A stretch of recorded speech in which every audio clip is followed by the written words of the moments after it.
สว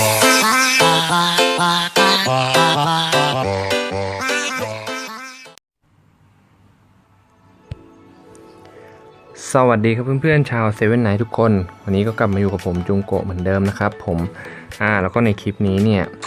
ก็จะมารีวิวน้องจูพี่นะครับผม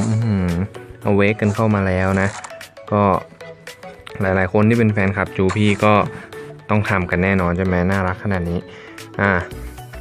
เดี๋ยวเราไปดูสกิลกันเลยนะก็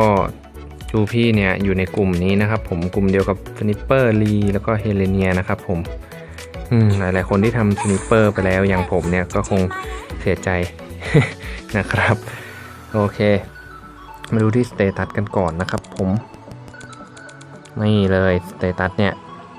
เริ่มมาเนี่ยจะน้อยกว่าสนิปเปอร์อยู่นิดนึงนะครับผมแล้วก็สกิลพาสซีฟนะครับตาเหี่ยวก็จะเพิ่มจุดอ่อนทั้งทีม 50% นะครับผมแล้วก็เพิ่มพลังโจมตีตัวเองอีก 80% เพิ่มพลังโจมตีตัวเองตรงนี้นะครับจะเหมือนกับบัฟของไอรีนนะหรือว่าไต่เจียวนั่นเองนะครับผมมันก็จะทับกันนะครับผมตรงนี้จะแตกต่างกับสนิปเปอร์ตรงที่สนิปเปอร์จะเพิ่มคริแล้วก็เป็นเพิ่มค่าความเสียหายนั่นเองก็นั่นแหละครับจะไม่เหมือนกันนะเดี๋ยวเราไปดูที่การโจมตีปกติติดคริติคอลครับผมสกิลล่างนะครับผมก็คูลดาวน์60 วิเท่านั้นนะยิงธนูต่อเนื่องซึ่งน้อยกว่าสนิปเปอร์อยู่นะครับผมแล้วก็สร้างความเสียหาย 300% ศัตรู1ตัวนะครับสั้นๆง่ายๆไม่มีอะไรครับสะใจมากครับสกิลบนนะครับก็จะเพิ่มจุดอ่อนและคริให้กับตัวเองเท่านั้นนะครับ3เทิร์นค่อนข้างสูงมากนะครับผมว่าน่าจะแบบ 80% ได้เนี่ยนะแล้วก็สกิลนี้เนี่ยพอกดใช้เนี่ยก็จะเปลี่ยนเป็นอีกสกิลหนึ่งนะครับผมแล้วก็จะทำให้โจมตีโดยไม่คำนวณพลังป้องกันเลยนะครับก็โหดร้ายมากๆครับสกิลนี้แถมคูลดาวน์60 วิเท่านั้นแล้วก็พอใช้สกิลนี้เนี่ยสกิลทั้ง2สกิลจะรีเซ็ตเลยนะครับผมก็แสดงว่าแบบพอกดสกิลนี้แล้วกดต่อเนื่องได้เลยนะครับโหดมากๆครับแล้วก็สกิล Awake นะก็เป็นสกิลบัฟนะครับไม่ได้เป็นสกิลทำดาเมจแต่ว่าจะทำให้ตัวเองเนี่ยอมตะ4เทิร์นนะทางกายภาพนะครับผมเหมือนสนิปเปอร์แต่สนิปเปอร์ไม่ต้องกดใช้นะแล้วก็จะเพิ่มพลังโจมตีตัวเองอีก 100% นาน10 ครั้งก็คือว่าจูพี่เนี่ยจะบวกไปอีก 100% เลยนะครับตอนแรกมี80แล้วก็บวกอีก100ก็เป็น180เลยนะครับแบบเพิ่มออกมาต่างหากเลยไม่มีการทับอะไรใดๆทั้งสิ้นนะครับฉะนั้นมันก็จะโคตรแรงนะแต่ว่าจะยิงได้เพียง10 ครั้งเท่านั้นนะก็ใน10 ครั้งเนี่ยพยายามยิงโดยการใช้สกิลจะคุ้มกว่านะครับผมโอเคก็เนี่ยครับจูพี่นะก็ใช้ทั้งสิ้น300หินเวกนะครับผมก็น้องหมาเนี่ยก็ตกงานไปเรียบร้อยนะครับผมทางเกมเนี่ยเขาบอกว่าจูพี่นะครับออกมาเพื่อตีประสาทนะแต่ว่าจากการทดสอบของเพื่อนๆหลายๆคนนะที่ผมเห็นนะครับผมทั้งเวอร์บอลทั้งประสาทเนี่ยจูพี่เนี่ยนำชนะขาดลอยนะครับผมก็ไม่รู้ว่าสนิปเปอร์เนี่ยเขาจะทำยังไงกันต่อนะครับสำหรับผมก็โอ้โหจัดเต็มของให้สนิปเปอร์ไปเพิ่งทำคลิปให้เพื่อนๆชมไปใช่ไหมไฮดรามาวันนี้ก็จะมาทดสอบจริงเลยนะครับจูพี่ว่ามันดีกว่ายังไงนะนี่ครับผมจะทดสอบใน World Boss ละกันนะครับก็ World Boss เนี่ยวันนี้ผมลองใช้จูพี่เนี่ยได้3.5 ล้านเลยนะครับแล้วก็ตอนนี้อยู่ที่อันดับ46นะกลับเข้ามาติดท็อป50แล้วครับ3.5 ล้านนะโอเคครับทีมที่ผมใช้ก็เดี๋ยวขอปรับเปลี่ยนนิดนึงนะครับตอน3.5 ล้านเนี่ยผมได้ใช้เดลลอนไปนะฮะแต่ว่าพี่บิ๊กนะครับเขาแนะนำมาว่าให้ลองใช้หลีซิ่งดูนะครับเพราะว่าเขาได้4 ล้านนะแต่หลีซิ่งผมเนี่ยของไม่ค่อยโหดเท่าไหร่นะครับผมโอเคจูพี่ผมเนี่ยใส่เป็น2เร็วนะครับเนื่องจากว่าตัวเธอนั้นเนี่ยมีเพิ่มคีกับจุดอ่อนที่ค่อนข้างสูงมากแล้วนะครับฉะนั้นก็ไม่ต้องเป็นห่วงเลย แล้วก็ใส่เลือดอันนึงแล้วก็ตอบโต้อันนึงนะครับผมประดับเนี่ยแน่นอนครับว่าต้องเป็น critical damage นะเพราะว่ามันแรงมากจริงส่วนเจมเนี่ยผมยังบวกไม่ครบนะครับผมก็บวกไปแค่สีแดงนะเป็นดูดเลือดแล้วก็สร้างความเสียหายโจมตีแล้วก็คริดาเมจนั่นเองโอเคเดี๋ยวเราไปดูกันเลยนะดูพี่เนี่ยจะเป็นสายแบบใส่ของเร็วนะครับฉะนั้นลงมังกรขาวก็ไม่ต้องเป็นห่วงเลยโอเคมาลุยพาสซีฟก่อนโอเคตามนี้นะเหมือนเดิมจัดไป10 วินะอาจจะพลาดกันได้นะ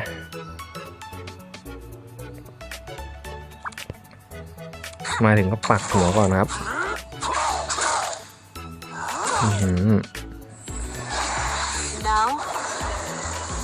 เหมือนเดิมนะปึ้งแต่ครั้งนี้เนี่ยจะไม่มีไฟเจียวนะครับเนื่องจากว่าทูพี่มันเพิ่มแล้วไงแต่จะใส่เดลลอนก็ได้ครับเดลลอนก็จะเมจจะสูงกว่าโอริจิงน่าจะทำการโต้บ่อยกว่านะครับทำให้ทูพี่เนี่ยสกิลได้บ่อยหรือเปล่าไม่แน่ใจไปครับดูพลาดไปทูพี่ใช้สกิลล่างก่อนนะครับเพราะเดี๋ยวสกิลบนจะรีเซ็ตสกิลล่างเอง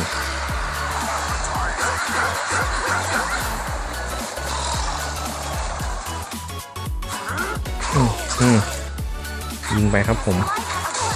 โอเคตอนนี้ยังไม่ติดทีนะต้องใช้สกิลบนก่อนนะครับสกิลบนปุ๊บเนี่ยสกิลเวก็จะมาทันทีนะปุ๊บครับผมกดสกิลเวไปเลยเห็นไหมต้องรีบกดนะเดี๋ยวไม่ทันนะครับเพราะมันแบบรีไปเลยมันไม่มีคูลดาวน์เลยแล้วก็สกิลบนต่อครับ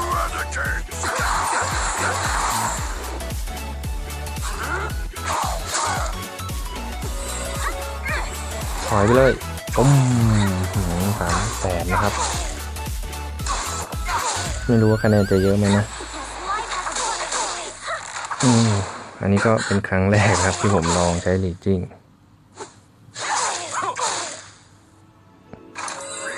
ไฟซีกฟาดโดนไปครับ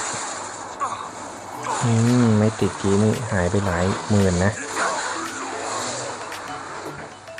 ลีจิ้งโตครับ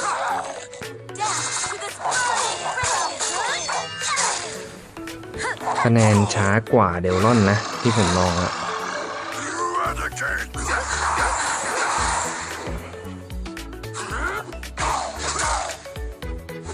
ไปครับถอยหัวยังเพิ่งล้านเดียวนะปกติ2 นาทีก็ได้ล้านหนึ่งละไปยิงแต่มันแรงนะพยายามใช้สกิลจูพี่เรื่อยๆครับเสียดายมากนะ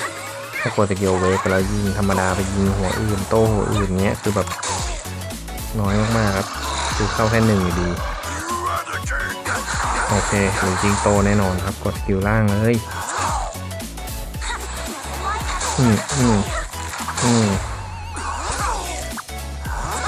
จริงโตแล้วยิงต่อครับบัฟยังไม่หมดยิงไปเลยเหลืออีกดอกเดียวเท่านั้นนะตีฟาดไปครับคะแนนช้ากว่านะต้องจังหวะดีๆจริงๆครับขอดอกสุดท้ายจูพี่นี่ครับดอกสุดท้ายของบัฟนะหมดไปแล้วครับ10 ครั้งเนี่ยขนาดผมทำดาเมจได้ช้านะก็ยังเกือบ3 ล้านนะ3 ล้านหรือเปล่าโอเค3 ล้านนะครับแน่นอนนะครับผม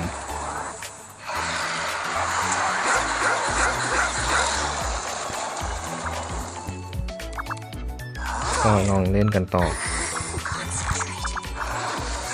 เรียบร้อยตายนะฮะก็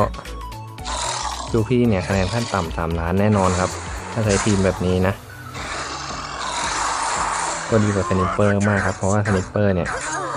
กว่าจะทำ3 ล้านได้นี่เลือดตาแทบกระเด็นครับ2 ตัวหน้าต้องเล่นด้วยนะ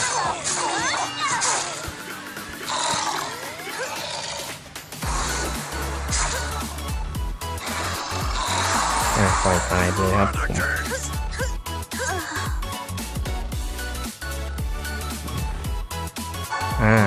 3.2 ล้านเลยทีเดียวนะครับก็ค่อนข้างเยอะเพื่อนๆตีเก่งกว่านี้ก็4 ล้านได้ครับสบายๆนะก็เดี๋ยวเรามาส่องเมตาของโรบอทกันหน่อยนะครับอย่างเช่นคนแรกนะพี่คนจีนก็ส่องตัวเขาหน่อยครับนี่ครับผมจูพี่นะก็เป็นโต้เลือดหมดเลยนะครับแล้วก็เร็วอัญมณีก็จะเป็นอย่างนี้หมดเลยนะครับต้องมีดูดเลือดอยู่แล้วไม่งั้นตายแน่นอนนะครับโอเคเดี๋ยวนะเมื่อกี้ผมลืมใส่คอสตูมด้วยโอ้โหไม่เป็นไรครับคอสตูมบวกเพิ่มมานิดเดียวเท่านั้นนะนี่ใส่ไปเลยโอเคครับผมก็จบไปแล้วครับกับการรีวิวจูพี่ฉะนั้นสนิปเปอร์นี่แบบน่าสงสารมากสนิปเปอร์มายืนคูนมายืนนี่ครับผมสนิปเปอร์นี่แบบดูเตี้ยไปเลยนะครับมาเจอจูพี่เอาเวกเข้าไปทีเดียวหรือจูพี่เนี่ยอนาคตอาจจะโดนเซอินเก็บไปก็ได้นะครับผมก็ต้องรอดูไปนะครับผมเพื่อนๆก็อย่าลืม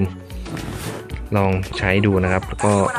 ดูคลิปผมแล้วก็ลองตัดสินใจดูว่าจะเอาเวกดีไหมอะไรอย่างนี้นะสำหรับวันนี้ก็ต้องลาไปก่อนนะครับผมก็อยากให้ทำคลิปอะไรก็คอมเมนต์ไว้ใต้คลิปนะครับแล้วก็อย่าลืมกดแชร์กดไลค์กด Subscribe ให้ช anel ผมด้วยนะครับตอนนี้ผมรับเปิดแพ็คด้วยนะก็ลองไปติดตามดูหน้าแฟนเพจนะครับผมโอเคสำหรับวันนี้ลาไปก่อนครับบ๊ายบายสวัสดีครับ